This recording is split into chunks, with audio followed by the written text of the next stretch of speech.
Alright, content creators will understand this, that when we make a video or when we make content, we have to make sure that it has good keywords, it is what people want to watch, it has a good audience retention, a lot of analytics and all, which are given to us by the YouTube, Instagram, all these algorithms, which are apparently smarter than what we are. So we have to make our videos or our content in a way that pleases this algorithm.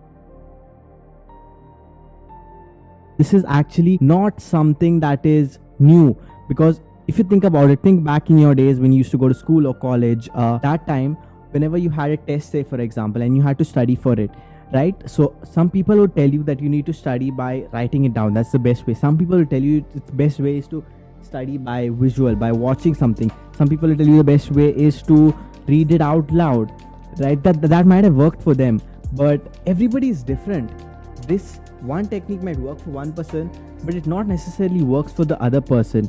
Like for me, they used to tell me that you'll study best, you'll remember best when you write things down, but that was absolutely not the case for me. So initially I thought that I had to do that, and it was a lot of waste of time. I realized that the best way for me to study, the best way I'm able to retain data or information is by just reading it and creating this mental pictures or these images in my mind and creating a story kind of thing in my head. That's the way it worked for me. It might not work for you, it might work for you. Almost every aspect of our life works in this way. So say we're working at a company or we own a company and we have to do projects for clients, then the project has to be done according to the instructions of the client, according to what the client wants, and according to what will make the client happy.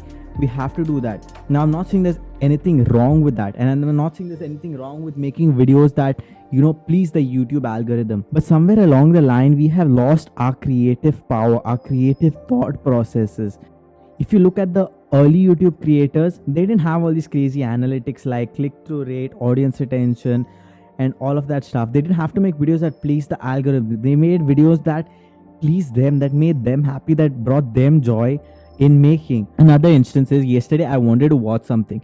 So usually when you want to watch something, like what you want to watch and you go and you search that and you watch it, right? Nowadays what I do is I just go and I open the YouTube homepage, because the YouTube algorithm recommends videos that I honestly enjoy. Like, they have understood me so well, and this is crazy. My brain doesn't even have to work to think about what do I want to watch, what would I enjoy watching. Now I understand these algorithms have been developed to increase efficiency, to decrease effort and all of that, and I understand that some things have to be done in a particular way to get the best results or the best success out of it. But what I think is important is that our brain needs exercise in order to function and process better, remember things better, just function at a higher cognitive level. And if we are just fed this information about what we have to do, how we have to do, and everything is just laid out for us, and we don't have to think at all or be creative about it, that kind of... So I'm not telling you not to please your clients or make videos that please the algorithm, but I'm telling you that you need something for yourself, something that pleases you. A passion project, like Peter McKinnon likes to call it. That one for you that you can just work on with no expectations from anybody. It's just you doing what you love. Start a project that honestly you would enjoy doing and that you're doing it just for yourself, not for anybody else. And after it's done, if you want to share it, you can share it. If you don't want to share it, you don't share it. And if you share it and other people like it will make you really happy, because you did this completely based on what you wanted to do.